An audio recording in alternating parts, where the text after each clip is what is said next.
নমস্কার, আমি লিপি সাহা। হ্যালো এভরিওয়ান, কি অবস্থা, কিরাম আছেন সবাই? আশা করছি খুব খুব ভালো আছেন সবাই। আমরাও ভালো আছি আপনাদের আশীর্বাদে আর ঈশ্বরের কৃপায়। আপনারা যেখান থেকে আমার ভিডিওটা দেখছেন আপনাদের সবাইরে অনেক অনেক ওয়েলকাম। আশা করছি আপনাদের ভিডিওটা ভালো লাগবে না, আর যদি ভালো লাগে একটা লাইক দিয়ে দিন। আর যারা নতুন আছেন, আজই প্রথম দেখতেছেন, যদি কোনো জায়গায় একটুখানি ভালো লেগে থাকে তাহলে চ্যানেলটাকে সাবস্ক্রাইব করে আমার পাশে থাকেন আর আমাকে একটু উৎসাহ দিন যাতে আমি ভিডিওটা করতে পারি।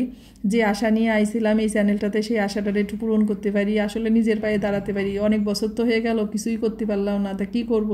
অনেক আশা আকাঙ্ক্ষা নিয়ে একটা চ্যানেল খুললাম, কিন্তু কোনো ভিউ হয় না, কেউ লাইক করে না। সেই দুঃখে কষ্টে আসলে আর ভালোই লাগে না। মাঝে মাঝে মনে হয় সাইডে দিই, কিন্তু আবার মাঝে মাঝে মনে হয় জীবনে তো কোনো কিছুই শিখতে পারলাম না। এই একটা জিনিস কোনো রকম নিজের চেষ্টায় শিখেছি, তো এটারে আর সাইডে কনেই বা যাবো, যা পারি দিই।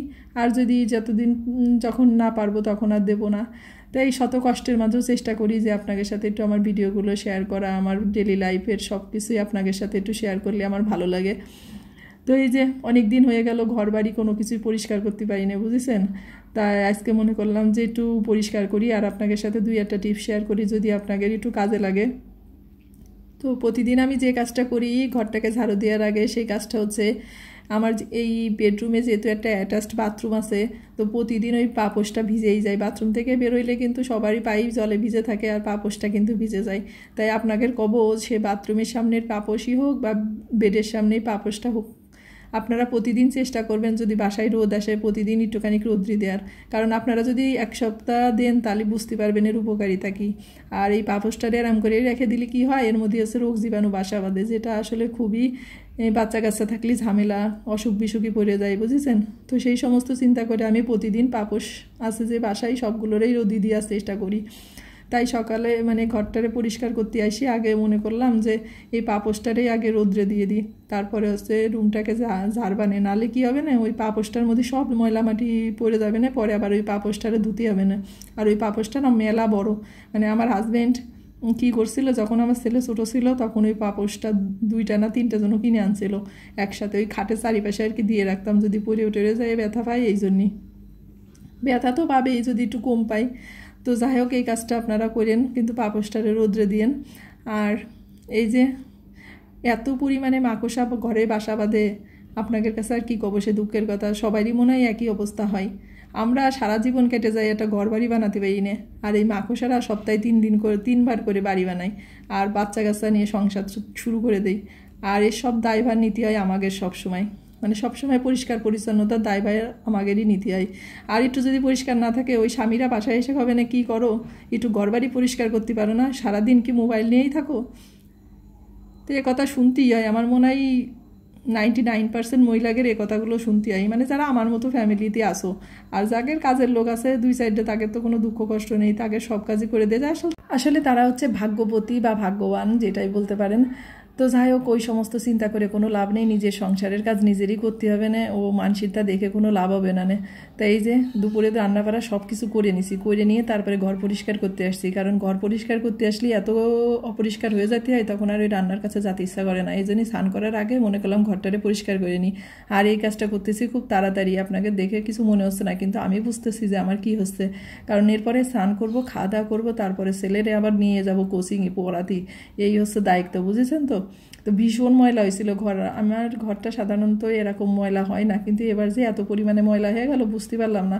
তো যাই হোক, এই যে সব কিছু ঝাড়ে ঝুড়ে পরিষ্কার করে নেবো। আর ওইদিকে ছেলে তো প্যান করেই যাচ্ছে, মা তুমি তাড়াতাড়ি করো তাড়াতাড়ি করো। আমার তো কোচিংয়ে যাওয়ার সময় হয়ে গেল, কি করব, তাড়াতাড়ি করতে করতে আর জীবনে শান্তি পেলাম না। একবার নিজের জীবনে দৌড়াদৌড়ি পারাপারি করেছি, আর এখন ছেলেটারে নিয়ে দৌড়াদৌড়ি পারাপারি, তাই শান্তি আর কোনো জায়গায় পাচ্ছি না খুঁজে। তো যাই হোক, এই যে একটু ঝাড়ু মারু দিয়ে নিচ্ছি, নিয়ে তার মধ্যে হচ্ছে খাটের নিচটাও পরিষ্কার করে নিলাম। কারণ ওই খাটের নিচেতেও কিন্তু অনেক ময়লা পড়ে যায়। এই বক্স খাট কিনে যে ঝামেলায় পড়েছি, তার কি কব, উঠতে বসতে আমার স্বামীর কাছে কুটা শুনতে হয় যে আমি কিনতে চাইনি, তুমি কি জন্য কিনলে, এসে তো সেমি বক্স কিনলে ভালো হতো। তো কী করবো, কিনে ফেলাইছি। জীবনে খুব শখ ছিল একটা দামি খাটে ঘুমানোর, তা কিনে নিয়ে যা, তাই ঠিকইছি, সে কথা আপনাদের সাথে আর কিছু কব না।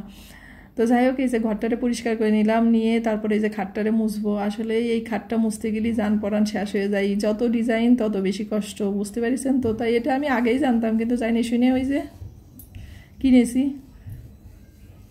তো এখন ওই কী করবো, একটু নিজেরই পরিষ্কার পরিচ্ছন্ন করে রাখতে হয়, না না রাখলে হাজারটা কথা শুনতে হয়। তো এই যে খাটটারে এখন ভালো করে আর কি মুছে নিচ্ছি।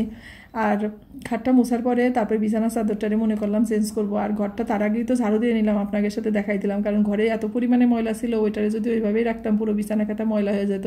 সে কারণে ঘরটারে আগে ভালো করে ঝাড়ু দিয়ে নিছি। এখন খাটটারের উপরেও তো অনেক ময়লা পড়েছে, উপরের থেকে যখন আওসাটা বা ঝুলটারে ঝাড়িছি, তো ওইগুলো সব মুছে এখন বিছানা চাদরটারও চেঞ্জ করে নেব।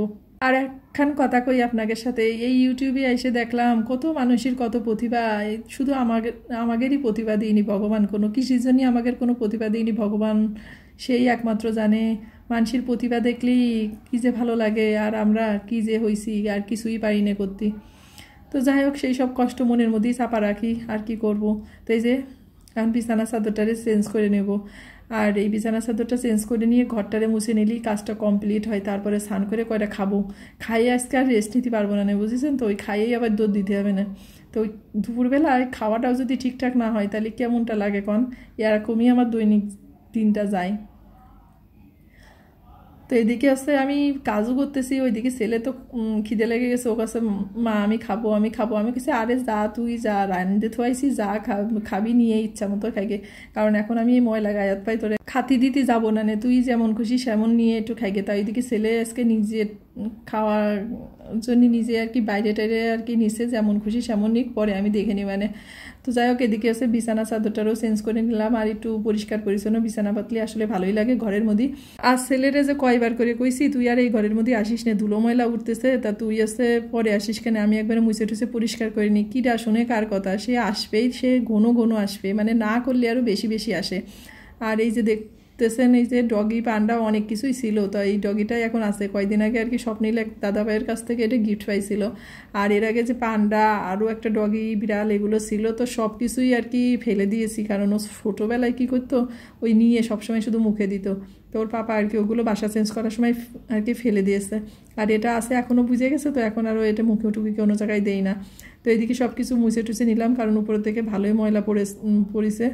আর এই যে দুপুরে তো সকালেই রান্না করেছিলাম দুপুরের রান্নাটা, তাই এই যে ঢেঁড়স ভাজি করে রাখছি।